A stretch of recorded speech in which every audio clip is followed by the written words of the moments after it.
de la crisis en Gaza e Israel. Y hoy nos acompañarán Roxana Levinson y Gaby Ostrowski, periodistas de CAN Radio en Israel, y nos acompaña como entrevistadora Valeria Navarro Rosenblatt, profesora de la Universidad Diego Portales y la Universidad Autónoma, y a su vez también coordinadora académica de la Asociación Chilena de Investigadores en Estudios Judíos. Solamente para destacar, CAN en español es el único programa producido íntegramente en español desde Israel con contenido israelí y que se emite en la Radio Nacional de Israel, uno de los 3 medios de comunicación audiovisual más importantes del país. Roxana Levinson, de reconocida trayectoria dentro del periodismo, conduce y produce el programa desde su primera emisión en mayo del 2017, logrando instalar el noticiero como referencia tanto para el público hispanoparlante en Israel como para la gran audiencia que a diario escucha el programa vía web desde toda América Latina. En noviembre de 2020 se suman al equipo Diego Mintz y Gabriela Ostrowski, todavía con poco tiempo en el país, pero con grandes carreras periodísticas en los medios de Argentina. Desde entonces se ha conformado un equipo completo que produce e informa a fondo todo lo que ocurre en el Estado de Israel. Así que ahora los dejo con Valeria, con Roxana y Gaby. Muchos saludos.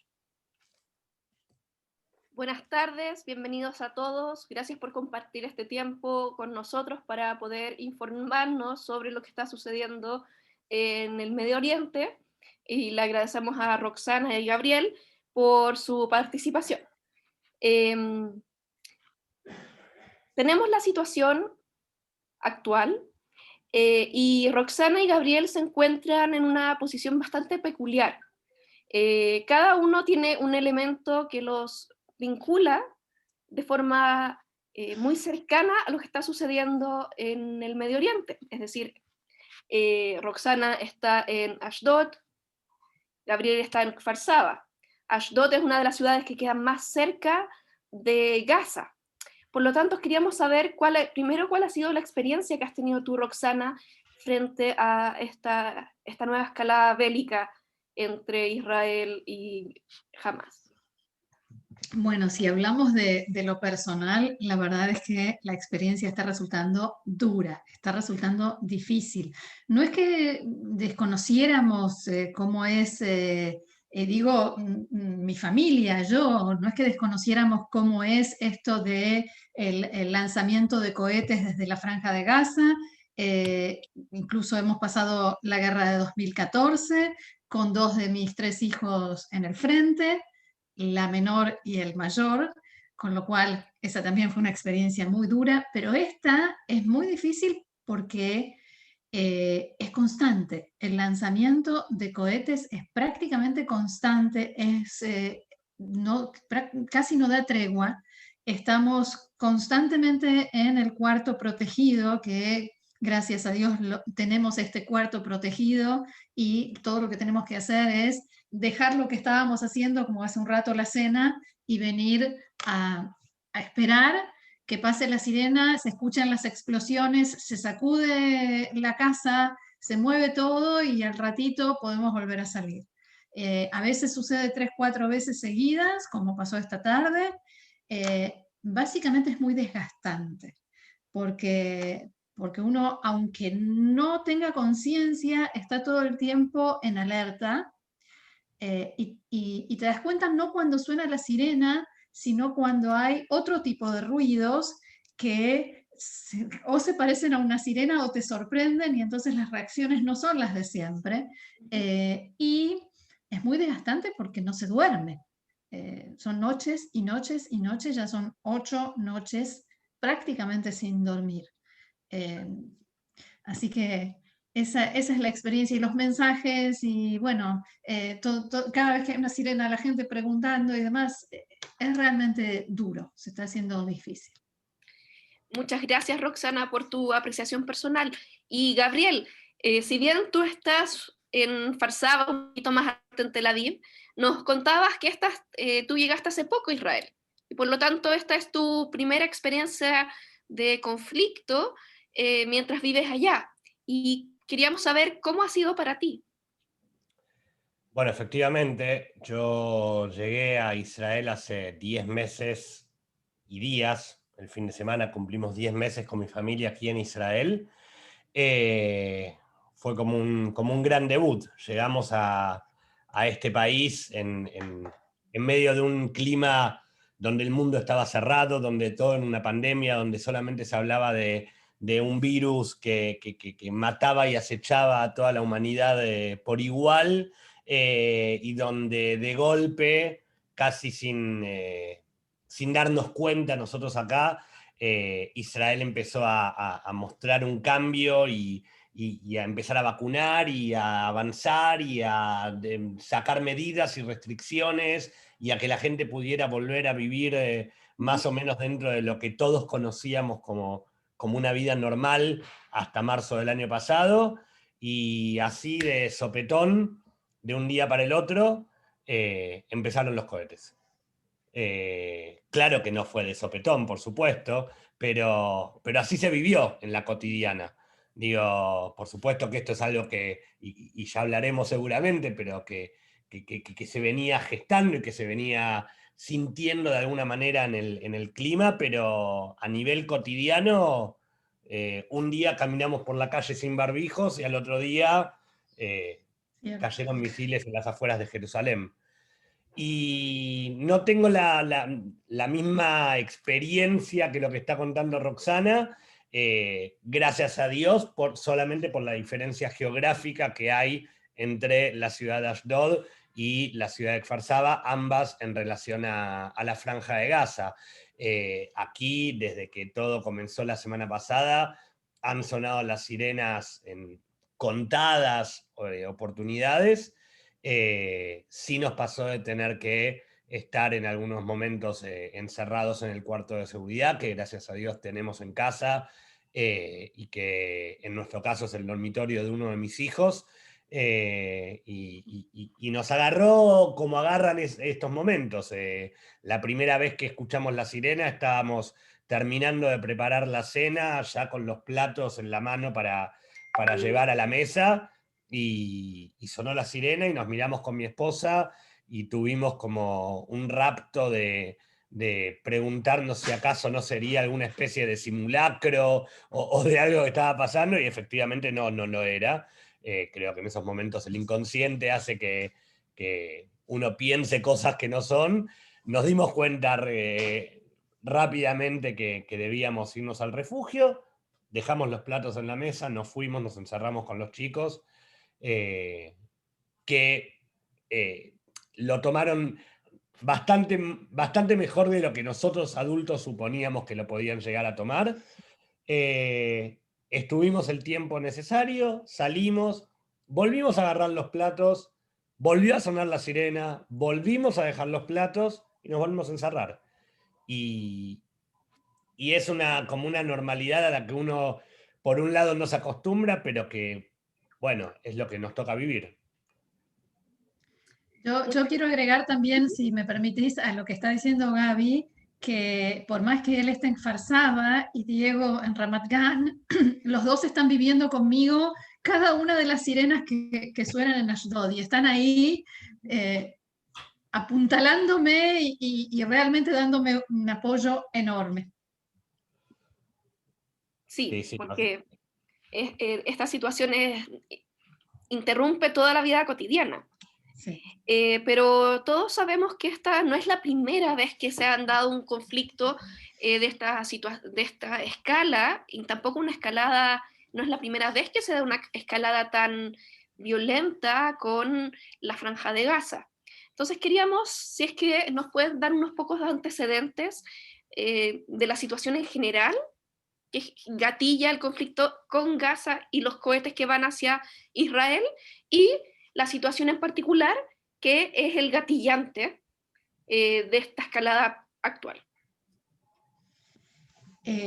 Como marco general, te diría que la situación entre Israel y la Franja de Gaza tiene que ver con quién gobierna la Franja de Gaza, que es la organización Hamas, y que, digamos, siempre fue un factor, digamos, complicado el manejo de la Franja de Gaza todavía antes de lo que se conoció como la desconexión, o sea, el momento en que Israel se retiró de la Franja de Gaza y también, y con mucha más fuerza, después cuando todavía el partido Fatah, la autoridad palestina, también era gobierno en la Franja de Gaza. Como sabemos, desde 2007 no lo es, y Gaza, la franja, está a merced de la organización Hamas y de otros grupos yihadistas, terroristas, que operan dentro de la Franja de Gaza. Tiene que ver con la ideología, con las metas, los objetivos, los propósitos que tiene Hamas en su carta fundacional y en su accionar como organización terrorista, y tiene que ver también al mismo tiempo con circunstancias de la interna palestina, y esto me trae a lo que está pasando en este momento. Porque la organización Hamas, como decía Gaby, se sabía, se respiraba que se nos acercaba una escalada, pero nadie imaginó, yo creo que ni siquiera las autoridades israelíes y tampoco la gente de Hamas, que iba a ir a tanto. Pero la organización Hamas había avisado que el día de Jerusalén era un día en el que iban a escalar la violencia, por muchas razones. En primer lugar, porque Hamas supo detectar algunos acontecimientos que se dieron en estos días, en la semana pasada y en los días anteriores, y supo aprovecharlos.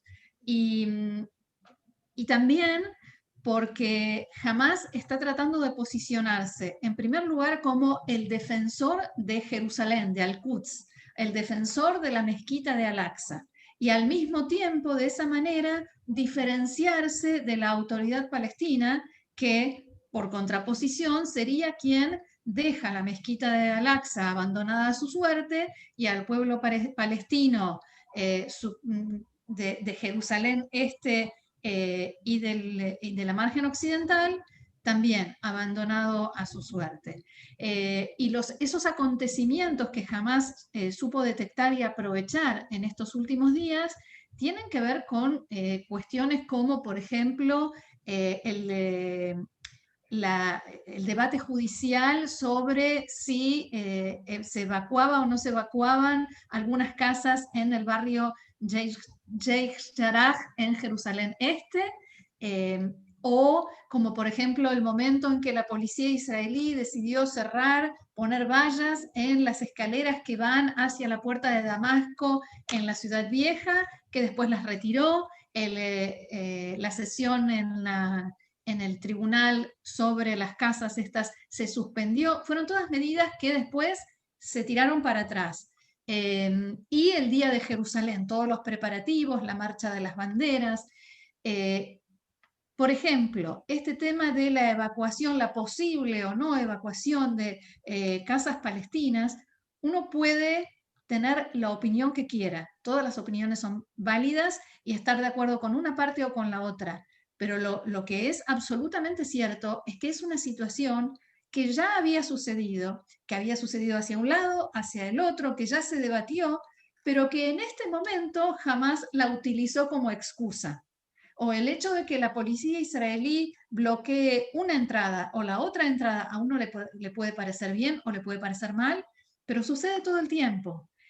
Lo que la organización Hamas hizo fue tomar todo eso y utilizarlo como disparador para esta escalada, que evidentemente lo hizo con un mal cálculo, porque no supuso que iba a ir a tanto. Nosotros, iba a decir, estamos acostumbrados, pero no hay manera de acostumbrarse a eso, pero sí sabemos que cada tanto se producen una de esas escaladas de 2 o 3 días, donde parece que ya comienza la guerra, y entonces intervienen los egipcios y se llega a un cese de fuego.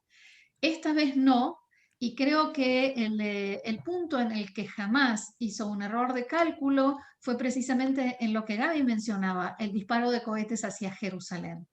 En ese momento, Israel se vio casi en la obligación de tener que responder, y porque lamentablemente no es igual la reacción cuando cae un cohete en Sderot o en uno de los kibutzim que está junto a la frontera de la Franja de Gaza, que si cae en Jerusalén o en Tel Aviv. Yo agregaría a lo que excelentemente está explicando Roxana, que un dato más, y creo que también, si no fue el factor determinante, por lo menos forma parte de todo el armado de la historia, y es la anulación de las elecciones en la Autoridad Palestina. Sí, señor. Como ustedes saben, hacia principios de este año, el actual presidente de la Autoridad Palestina había llamado a elecciones después de 15 años de no tener un comicio electoral, y estas elecciones debían producirse este próximo 22 de mayo, dentro de 3 días, ahora, este fin de semana. Y lo que fue ocurriendo en este último tiempo fue que en las diferentes tendencias que se iban viendo, Hamás, que había decidido participar de esa elección, resultaba ganador contra contra Abu Mazen, contra el actual presidente. Y en su momento, hace 2 semanas, repentinamente las elecciones fueron suspendidas. Repentinamente no, por supuesto, nada es tan ingenuo. Pero la declaración de la suspensión, la excusa que se ubicó para la suspensión, no fue, por supuesto, que jamás resultaba ganador en las tendencias, sino que se aducía a la prohibición de Netanyahu a que la población palestina en Jerusalén Este pudiera votar en los comicios. Entonces, me imagino que jamás también habrá entendido que esa era una excusa y no era la realidad, pero de alguna manera también sirvió como para alimentar un poco más el fuego hacia todo lo que contaba Roxana, y de hecho fue para ese momento en donde empezaron a amenazar con que el día de Jerusalén, Yom Yerushalayim, podía llegar a ocurrir algo que efectivamente ocurrió. Gracias, Roxana, gracias, Gabriel. Y en ese sentido, el tema de las elecciones también me surge la duda si es que la situación de las elecciones, la situación electoral en Israel también influyó para que Hamás tomara este momento como un momento oportuno para atacar, para generar este ataque y este discurso hacia Jerusalén. No tengo dudas, porque si hay algo que sabe hacer Hamás es seguir, leer y entender la realidad israelí. Y la realidad israelí es de inestabilidad política, y eso el mundo entero lo sabe. Hay un artículo hace 2 días, creo que, no recuerdo si es de ayer o antes de ayer, de Thomas Friedman en el New York Times, que hace un paralelismo sobre cómo las elecciones del lado palestino y las elecciones en Israel son, según él, la verdadera causa de lo que está sucediendo.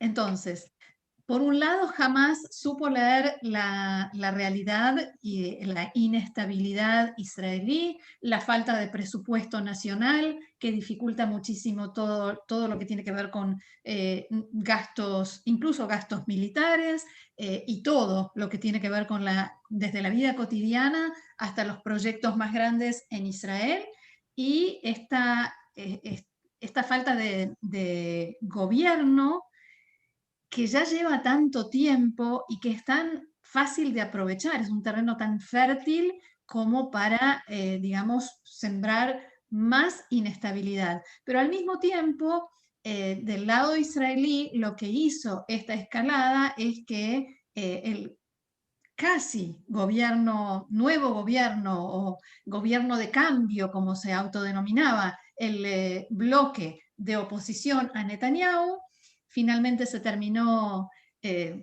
desintegrando, y digamos que ahora las opciones son o la formación nuevamente de un gobierno de derecha encabezado por Benjamin Netanyahu o quintas elecciones. Entonces, a la organización Hamás todo esto la dejó por un lado mejor posicionado que quedándose con las manos vacías por la suspensión de las elecciones, y al actual gobierno israelí también lo deja mejor posicionado de cara a posibles nuevas elecciones o posible formación de gobierno.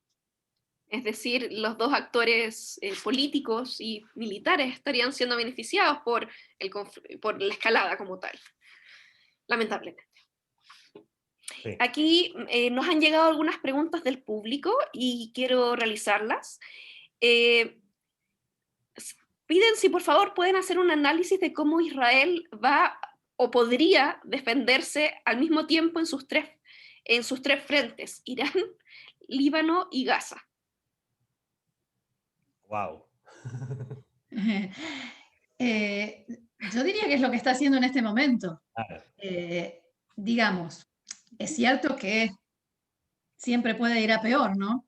Pero, pero hay que tener en cuenta que la organización Hamas y la Yihad Islámica en la Franja de Gaza cuentan con el respaldo, el financiamiento, las armas, la formación, la información de Irán. Mucho más la Yihad Islámica que Hamas, y por tanto Irán no es un factor ausente en este conflicto. Desde el Líbano, en este momento, lo que sucedió fueron algunas, bueno, anoche hubo también el disparo de 6 cohetes desde el Líbano y también algunos intentos de romper la valla y cruzar la frontera, pero básicamente Hezbollah en este momento está neutralizado por dos razones: por el poder de disuasión de Israel desde que terminó la Segunda Guerra del Líbano en 2006, que desde entonces no solo que no volvieron a atacar prácticamente, sino que Nasrallah casi no volvió a salir del búnker, y por la situación interna del Líbano. Así y todo, las autoridades israelíes, tanto civiles como militares, dicen, y lo dijo hace un ratito Netanyahu, nuestros enemigos están mirando y tienen que saber que nosotros podemos enfrentar a todos al mismo tiempo. Y eso es precisamente lo que trata de hacer la organización Hamas, que a Israel se le abran todos los frentes al mismo tiempo. Por el momento lo logró en casi todos los frentes, porque la margen occidental, hoy mismo en la margen occidental, en este momento siguen los disturbios y hechos de violencia, y hubo heridos, y hace un par de días hubo muertos también, y Jerusalén, y la Franja de Gaza, el sur, el centro, el norte con los cohetes desde el Líbano. Esta madrugada hubo un dron que intentó cruzar a Israel desde la frontera, desde el lado este del país, en la zona del Valle de Israel. O sea, eso es precisamente lo que Hamas está buscando. Sí, yo creo, perdón que agrego una cosa más sobre esto último que decía Roxana, justamente sobre estos frentes y sobre lo que viene ocurriendo a nivel interno en la violencia entre árabes y judíos en las diferentes ciudades, tanto en la margen occidental como en Ese es el otro frente. En Israel, que es el otro frente, y que de alguna manera en el inconsciente colectivo se plantea todo el tiempo el cómo terminar con esa situación, porque de alguna manera uno sabe que días más, días menos, más o menos bombas, en algún momento el tema en Gaza debería terminar, pero cómo se termina con todo el marco de violencia que se está viviendo este último tiempo. Si es antes de que se termine Gaza, si es después, si es el mismo tiempo, si el terminar Gaza va a poder marcar de alguna manera como un indicador de que si eso termina, también debe terminar todos los actos de violencia. Pero bueno, por ahora es uno de los frentes también que están abiertos y difíciles de cerrar. Muchas gracias, Gabriel. Creo que es uno de los puntos más interesantes porque hemos tenido escalas en Gaza 2009, 2014, ahora 2021, y en las otras instancias, si bien habían sido también unas escaladas muy fuertes, e incluso con incursiones terrestres, no se había visto un levantamiento dentro de Israel por parte de los árabes israelíes. Y eso también es bastante preocupante. Otra pregunta, les mandan primero saludos desde Puerto Montt, un señor Alejandro. Muchas gracias. Y pregunta si es que este ataque en particular era algo esperado y con esta intensidad, si se esperaba con esta intensidad o si se esperaba que fuera menos intensos quizás. Gaby, te dejo si quieres responder esa pregunta, pero yo quiero agregar algo a lo que decías de que en las oportunidades anteriores, en los enfrentamientos anteriores, las guerras y escaladas, los árabes israelíes y los judíos israelíes no salieron a las calles como ahora a enfrentarse, y esto tiene que ver con uno de los elementos que jamás supo aprovechar para generar precisamente esto, que es Jerusalén. Es la mezquita de Al-Aqsa. Y es eso lo que saca a la calle a la gente y no lo que está sucediendo en Gaza. A tal punto que en este momento que se empieza tímidamente a hablar de un cese de fuego, lo que Hamás está diciendo, hace un ratito uno de los líderes de Hamás, Musa Abu Marzouk, decía que hubo alguna propuesta de cese de fuego, pero que ellos no la aceptaron porque, bueno, en primer lugar, porque Israel quiere que primero Hamás deje de disparar para después que dejen de disparar los israelíes, pero principalmente porque lo que exige Hamás ahora es alguna especie de sistema de garantía internacional para bajar la tensión en Jerusalén. Esa es la frase que utilizaron. No tiene ninguna exigencia respecto a la reconstrucción de Gaza, no dijeron nada de todo eso. El tema esta vez es Jerusalén. Y Jerusalén y la mezquita de Al-Aqsa es lo que con toda seguridad saca a la gente a la calle.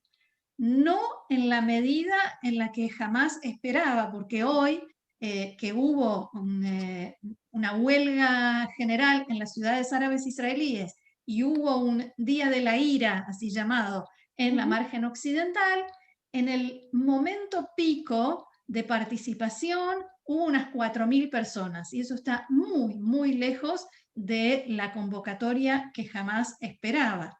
Y esto también tiene que ver con la interna palestina, porque fue la propia autoridad palestina la que hizo todo lo posible para que la gente no respondiera a la convocatoria de Hamás.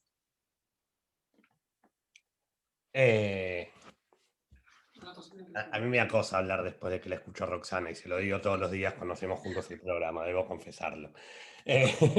Para mí es una clase de historia abierta y de actualidad abierta todo el tiempo, trabajar con ella, lo debo confesar. Sabía que te ibas a mover colorada. Respecto de tu pregunta, Valeria, creo que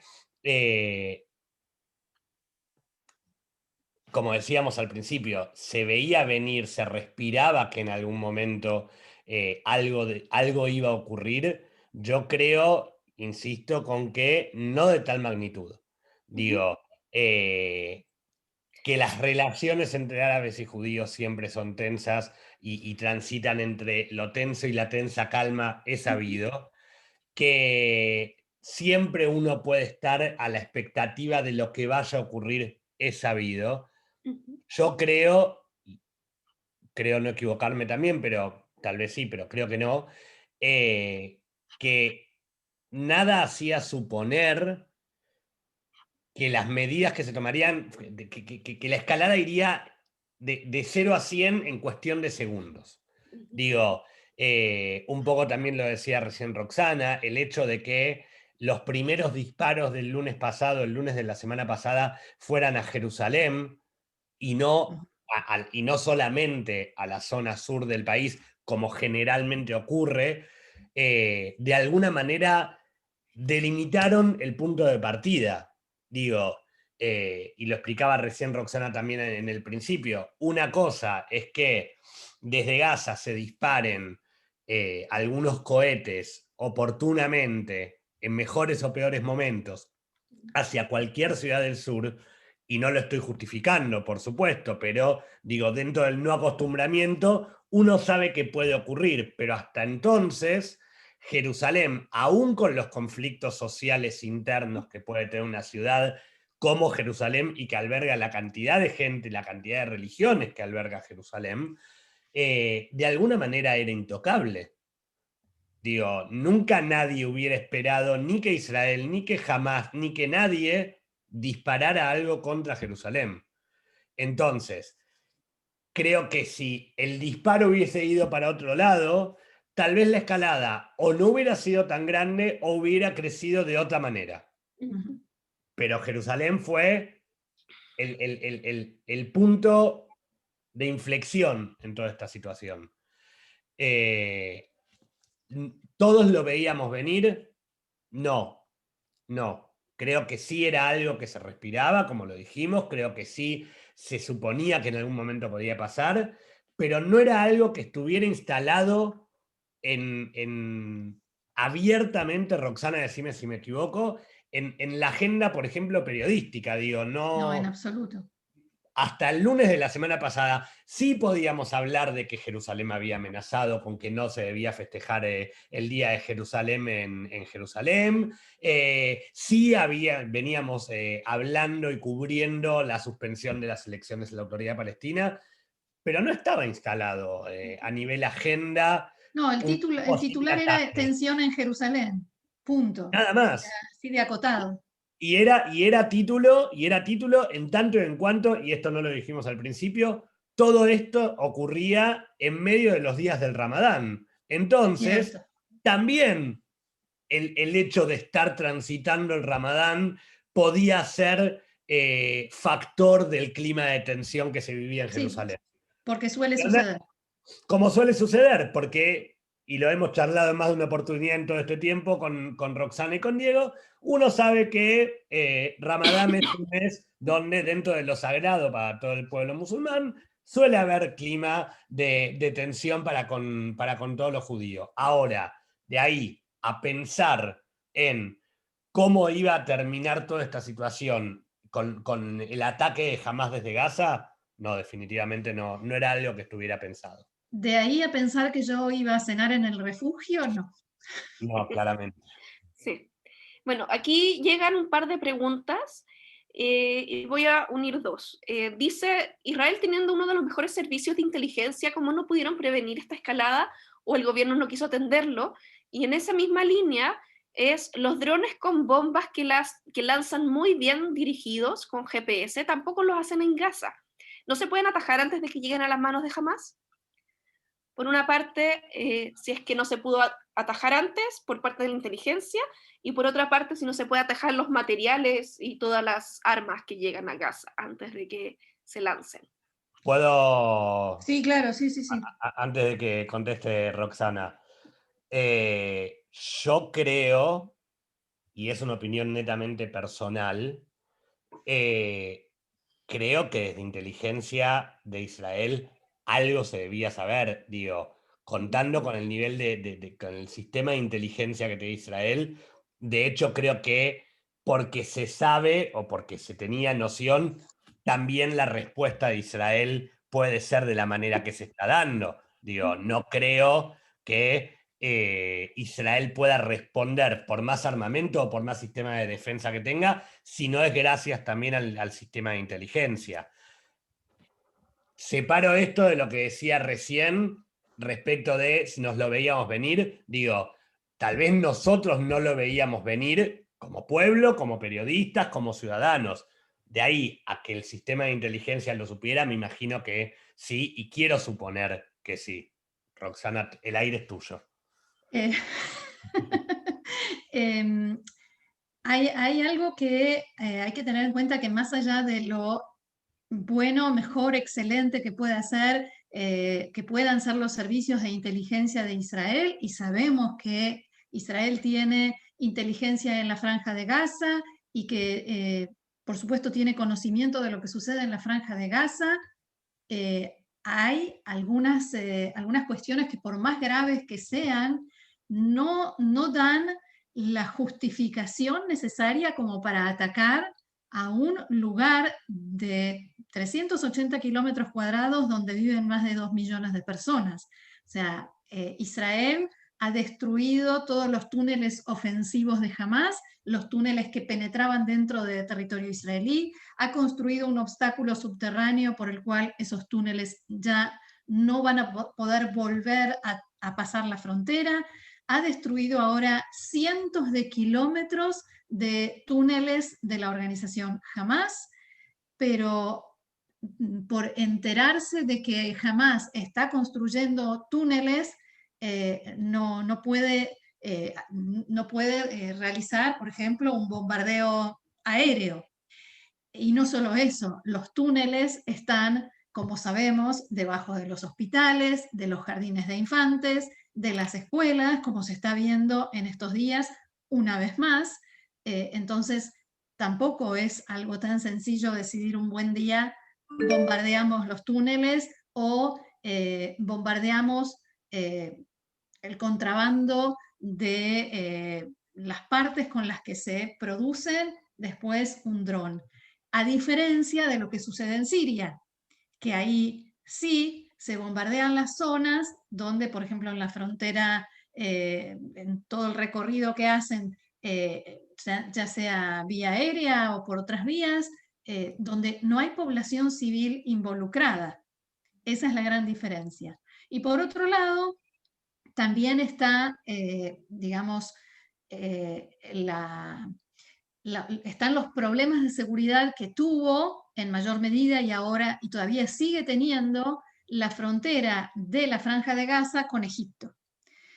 No es casual que las relaciones entre Israel y Egipto sean tan buenas desde el gobierno, desde el comienzo del gobierno de Abdel Fattah al-Sisi, del actual presidente de Egipto, especialmente en cuestiones de seguridad, de inteligencia y de lucha contra el terrorismo, porque Hamás no solamente tenía túneles hacia Israel, también hacia el Sinaí, y túneles que le sirvieron en su momento también para ayudar a la filial de ISIS en el Sinaí, a Wilayat Sina.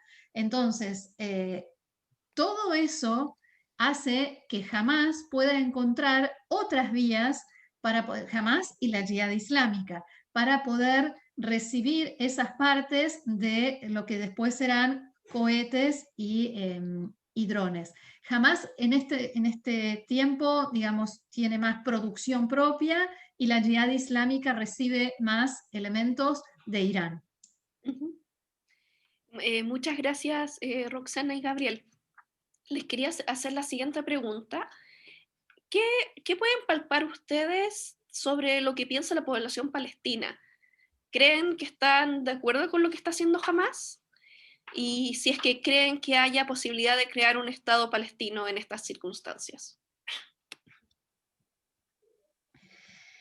Bueno, saber qué piensa la población palestina lamentablemente es muy difícil. La población de la Franja de Gaza vive en una dictadura en la cual no hay libertad de expresión, no hay libertad de movimiento, no hay libertad de culto, no hay derechos humanos y por no haber, no hay casi nada. Entonces, es muy difícil. Ayer mismo Hamás arrestó, y por supuesto con lo que significa ser arrestado por Hamás, a 43 personas por supuestamente difundir ideas que, según parece, no coinciden con la doctrina de Hamás. Estamos hablando de un pueblo oprimido, que por un lado no puede salir a manifestar, no puede salir a protestar, y por otro lado tiene lo que en realidad lo que se denomina la dawa, que es la ayuda social de Hamás. O sea, el único sustento, porque la desocupación en la Franja de Gaza es altísima y las condiciones de vida y la pobreza realmente es enorme, y entonces la única ayuda son esas redes de ayuda social que tiene la organización Hamás. Y si pierden eso, más la ayuda de Naciones Unidas, si pierden eso, pierden todo. Con lo cual, a mucha gente logran convencerla y adoctrinarla utilizando esa ayuda, porque de eso se trata la dawa, pero a muchas otras personas no les queda más remedio que aceptarla y cerrar la boca. Y en eso se divide la población palestina. Por tanto, es muy difícil saber qué piensa. Sí podemos saber qué piensa la población que vive bajo la autoridad palestina. Y en estos mismos días, mientras hay disturbios en la margen occidental contra Israel y por Al-Aqsa, también hubo manifestaciones contra el gobierno de la autoridad palestina en Ramallah. Pero ahí hay represión, pero no al nivel que tienen en la Franja de Gaza. Por tanto, es muy, muy difícil palpar, saber qué piensa la población palestina. Están los que cuando la organización Hamás les instala en la azotea de sus casas una lanzadera de misiles, tienen que aceptarlo por miedo, y están los que ideológicamente están convencidos de que eso es lo que tienen que hacer.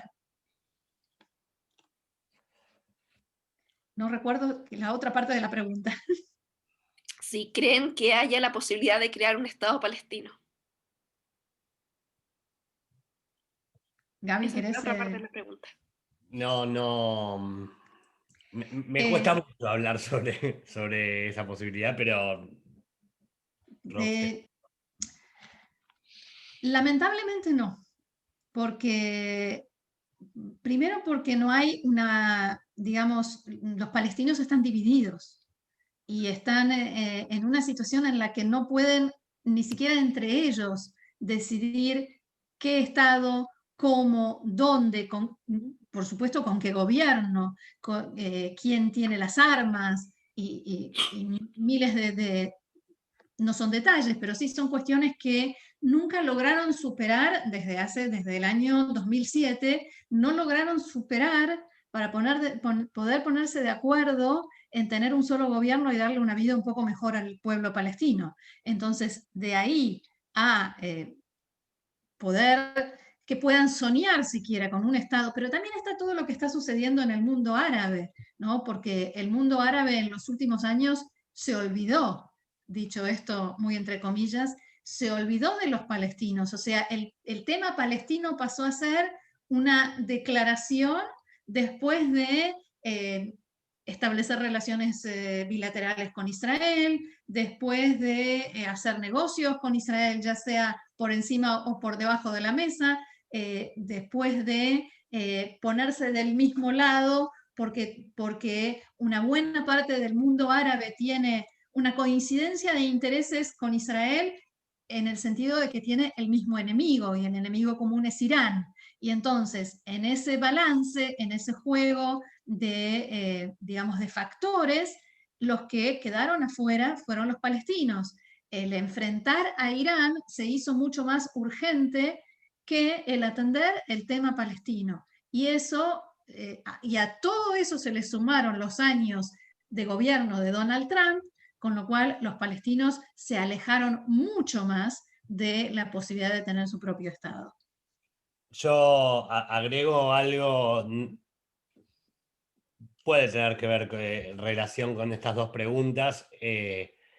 La semana pasada en nuestro programa pudimos conversar con Edwin Yabó. Edwin es ministro consejero de la Cancillería en Israel y es ex embajador en varios países y es ex funcionario en varios países de América Latina por el Ministerio de Relaciones Exteriores de Israel, y entre otras cosas interesantes que él mencionaba, él planteaba que Hamás, la organización toda, es una organización que en realidad no termina teniendo la validación de más del 20% de la población árabe mundial. Toda. Entonces, si esto es así, yo creo que vale la pena preguntarse por qué aún teniendo nada más que la validación de un 20% de la población árabe mundial, Hamás tiene la fuerza que tiene. Y tiene la fuerza que tiene gobernando la Franja de Gaza, y tiene la fuerza que tiene pudiendo llevar adelante la escalada que está llevando durante esta última semana y media en Israel. Y si eso lo trasladamos a la pregunta de la posibilidad de la creación de un Estado palestino, y teniendo en cuenta que para las últimas elecciones de la Autoridad Palestina, si se hubieran llevado a cabo, jamás se hubiera presentado y tal vez hasta las hubiera ganado, yo lo primero que se me ocurre pensar es en por qué recién ahora la OEA pudo salir a declarar que Hamás es una organización terrorista, y si realmente se hubieran llevado a cabo las elecciones y si realmente jamás se hubiera presentado, ¿cómo hubiera reaccionado el mundo entero, que muchas veces habla de reduce un ataque de Hamás a una supuesta pelea entre israelíes y palestinos, o un bombardeo de más de 3.500 cohetes en una semana y media, lo reduce a cómo Israel se defiende contra los palestinos, y cómo hubiera ese mundo soportado y aguantado y validado un posible gobierno de un Estado palestino gobernado por Hamás. Yo quisiera agregar a esto que dice Gaby, un artículo que apareció, que se publicó ayer en el diario árabe más difundido, Asharq al-Awsat, que está firmado por 3 periodistas, uno de ellos el editor del diario, que es un libanés, y que no menciona a Israel, es sobre esta escalada, es sobre lo que está pasando en este momento, pero no menciona, no hay ninguna crítica a Israel en el artículo, y tiene frases, yo me anoté algunas frases dirigidas a Hamás, como por ejemplo, dejen de pensar que todo les está permitido, revisen, hagan una autoevaluación para ver en qué momento dejaron pasar la oportunidad de integrarse, de ser parte de la región. La Franja de Gaza podría ser un paraíso floreciente sin el extremismo de Hamás y la Yihad islámica. Y no, esto no se publicó en Yediot Aharonot ni en Ma'ariv, Asharq al-Awsat. Muy interesante esas líneas. Y desde este lado de la frontera, vamos a decir, ¿qué cambios creen ustedes que son necesarios en Israel para lograr condiciones de vida equitativas para judíos israelíes y árabes israelíes? ¿Y cuál pudiera ser una observación autocrítica en la escalada de la tensión por parte de Israel? Yo me anoto porque siempre me olvido una parte de la pregunta.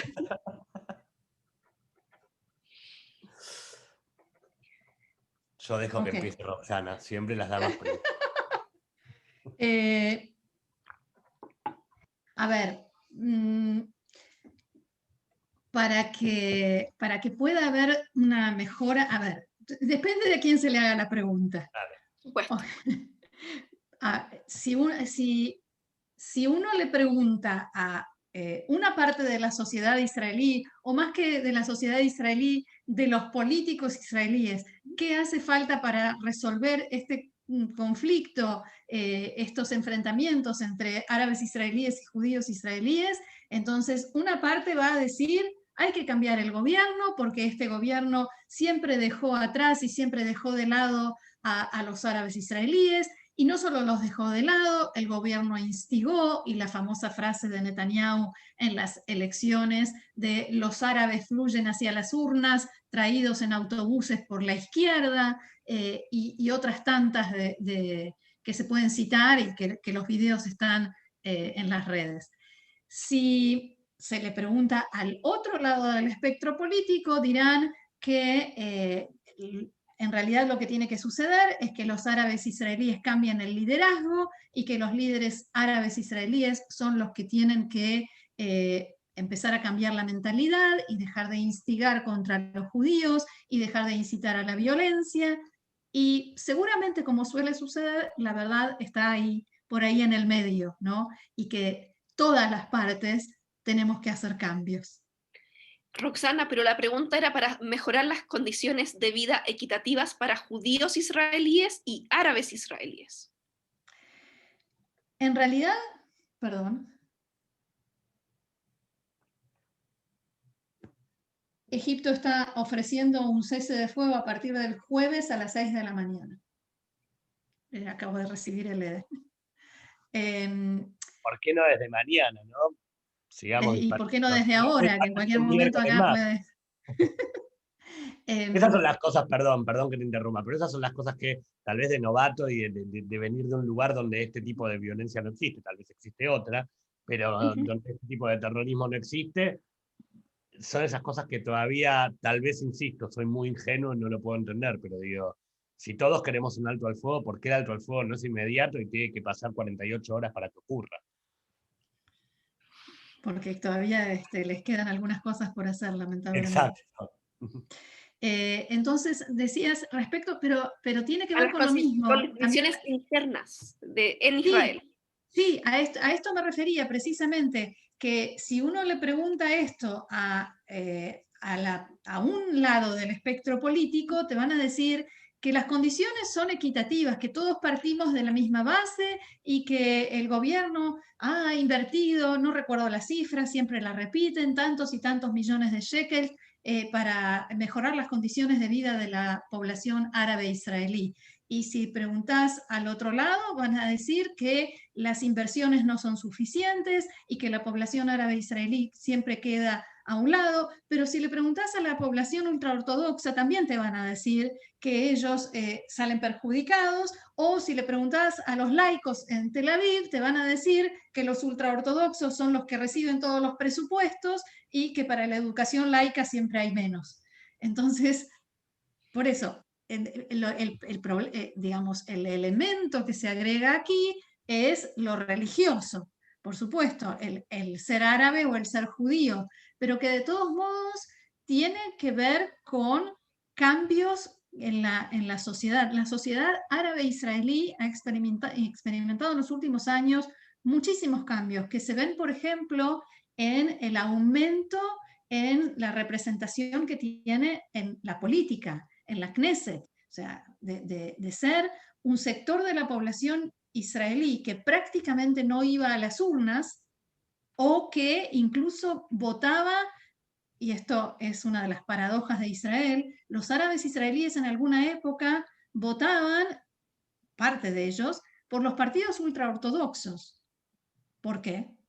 Porque son los que también tienen familias numerosas y empujan para que el gobierno dé subsidios. Hasta ahí llegaba la conciencia política. En los últimos años eso cambió y hay mucho debate interno y hay distintas ideas políticas y hay más apertura a otro tipo de profesiones, pero todavía hay, por supuesto, mucho que subsanar, pero no solamente respecto de los árabes israelíes. Gabriel, ¿algo que quieras agregar a la respuesta? No, creo que pensaba decir justamente esto de la representación política y parafraseando lo que decía Roxana, depende a quién se le pregunte, también depende cuándo se le pregunte, sobre todo a los políticos de las diferentes listas árabes. Digo, porque depende el momento, salen a reclamar y depende el momento de cuán cerca se esté de las elecciones o de cuán cerca se esté de lograr una o dos o más bancadas, reclaman más o menos. Entonces, creo que es todo un gran depende. Pero como decía Roxana, no solamente para con la población árabe, sino con la población entera.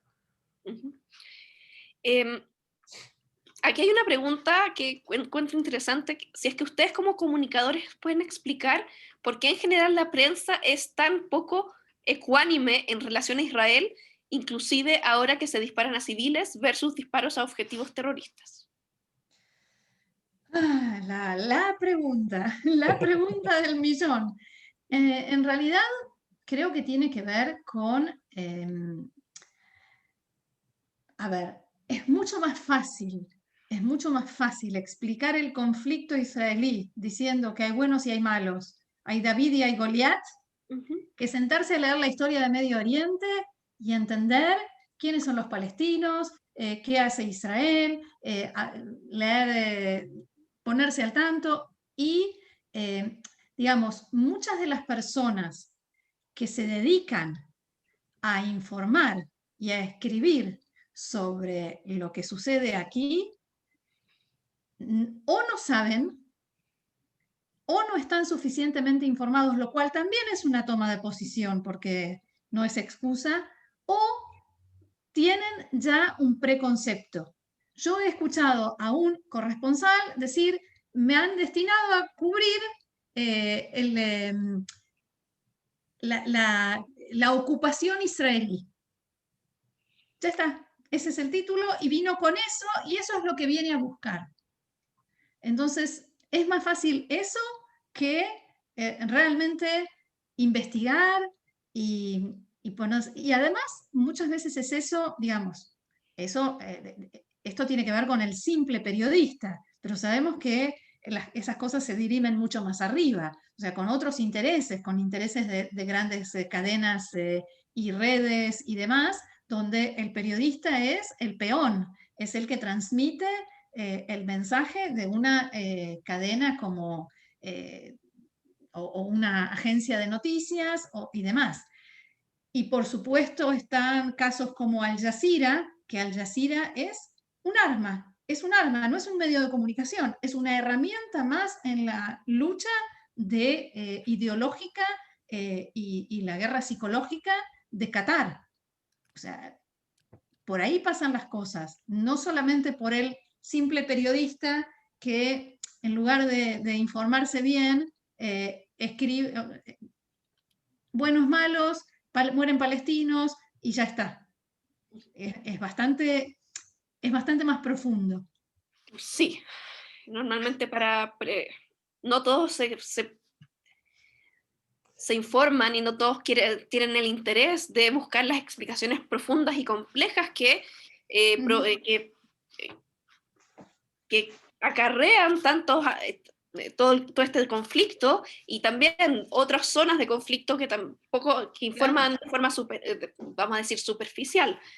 Y una última pregunta: ¿cuál es la salida? ¿Cómo se puede proyectar una resolución de esta escalada y de este conflicto? Porque si seguimos como está en este status quo, se firma una tregua y en otros 3, 4, 5 años más vuelve una nueva escalada. ¿Cuál puede ser el camino estratégico para, primero, bajar la tensión, que haya una tregua, y luego que se resuelva este conflicto con Gaza, con Hamás? Bueno, lamentablemente ninguna autoridad israelí ha salido en estos días a decir: este es el objetivo de la operación Guardianes de, ¿cómo era? Guardianes del muro. Ok. No, o sea, cuando alcancemos estos objetivos, se terminó. Lo que se dice se habla del poder de disuasión, de disuadir a Hamás, de alejar lo máximo posible la próxima escalada, y que Hamás se lo piense 1000 veces antes de volver a atacar a Israel o de lanzar cohetes contra Israel. Eso no recuerdo cuál de todos no me acuerdo si lo dijo Netanyahu o Gantz, pero lo dijo alguien del gobierno hoy. Ese es, en principio, el objetivo. Digamos, el poder de disuasión que se logró, por ejemplo, con Hezbollah. Del lado de Hamás y con la perspectiva de Hamás, con el punto de vista de Hamás ya logró su objetivo y ya tiene su foto de triunfo. Y para Hamás siempre se festeja el triunfo, pero en esta ocasión lo logró porque el triunfo fue disparar contra Jerusalén y fue encender todos estos frentes de los que hablábamos al principio. Ese es el gran triunfo. Pero Israel, digamos, a lo que está apuntando es a esto, a disuadir a Hamás, a alejar lo máximo posible la escalada y a que Hamás realmente no con tanta facilidad vuelva a disparar cohetes. Ni siquiera se está hablando de incluir en un posible acuerdo de cese de fuego el tema de la devolución de los cuerpos de los 2 soldados y el regreso de los 2 civiles que Hamás tiene retenidos en la Franja de Gaza. Ni eso se menciona, por lo menos por el momento. Y a quien se le pregunta en estos días en entrevistas si eso está sobre la mesa, dicen: es muy difícil que en esta etapa se pueda lograr. ¿Gabriel?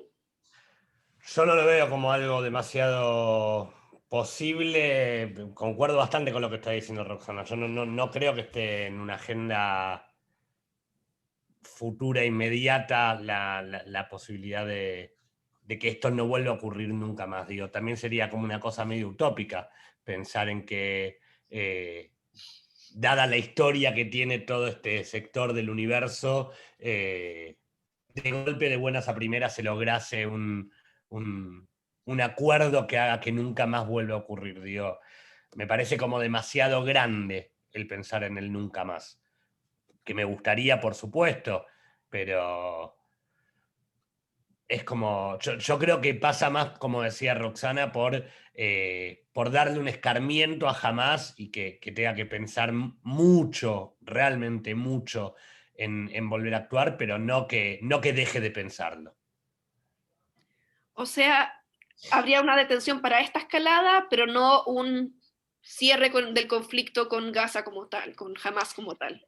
Es que no se puede pensar, no se puede pensar en un acuerdo de paz como tenemos con Jordania o con Egipto, por ejemplo.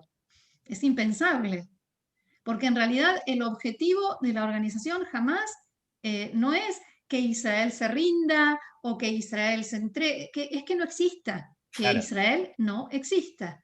Entonces no hay una posibilidad de llegar a un acuerdo. Digo, tal vez la solución sería que jamás no gobierne más la Franja de Gaza. Pero... Están sonando las sirenas en Ashkelon, así que puede ser que enseguida suenen aquí. Yo les aviso para que no se asusten. Ok, bueno, sería un cierre muy interesante de la charla sobre la experiencia, dado que comenzamos con la experiencia de ustedes. Sería un cierre muy... Yo creo que Roxana preferiría no tener que dar ese cierre ya en algún momento. Antes, bueno, pero para ir cerrando también. Debo confesar esta interna. Nosotros con Roxana y Diego tenemos un grupo de chat, de producción de nuestro programa. Este último tiempo nuestro grupo de chat se volvió, que siempre es de sobre qué vamos a hablar cada día, quién va a armar cada noticia, qué invitados vamos a tener. Esta última semana nuestro grupo de chat se ha vuelto más un grupo de ayuda terapéutica. A Roxana en primer lugar por la zona geográfica en la que está, pero a todos porque cada mañana en vez de decir, bueno, qué temas tenemos, es quién durmió bien, cuántas horas durmió cada uno, cómo se siente. Yo creo que Roxana preferiría no tener que cerrar con la sirena esta charla. No, y además hoy estábamos en un Zoom cuando hubo la verdad que una de las peores, una sirena y una de las peores explosiones. Al aire estábamos. Estábamos al aire, sí. Y después vimos las fotos, un edificio acá muy cerquita, por eso se sintió así. Y realmente fue duro. Me vieron la cara. En fin.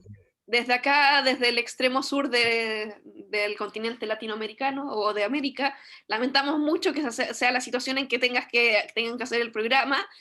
Y antes de ir cerrando, nos gustaría saber si nos puedes mandar el nombre del artículo que comentaste, del que leíste las 2 citas. El título del artículo lo voy a buscar. Ya. Sí. Se los mando. Les mando el link. Sí. Les mando el link, cómo no. Es en el diario Yashar Kalausat, pero el título no lo recuerdo, pero les mando el link. Ningún problema. Bueno, los voy a dejar en un segundito con Manuel Férez para ir cerrando nuestra conversación. Les agradezco yo personalmente su tiempo y su disposición para contarnos cómo está la realidad del Medio Oriente y de Israel en este momento, de la situación en Gaza. Y les agradecemos mucho y esperamos poder conversar en otra ocasión y que no tengas alarmas. Muchas gracias y con todo gusto. Manuel, el micrófono es tuyo. Bueno, está el ruido de la construcción que aquí tengo enfrente súper fuerte, pero sí quería agradecerle a Roxana, a Gabriel, a Valeria, a Jonathan. Algunas información que quiero dar, los pueden encontrar en CAN en español. Búsquenlo así en Twitter, los pueden buscar también en otras redes sociales. No sé si tengan Instagram, entonces hagan un esfuerzo, sí, pongan CAN en español.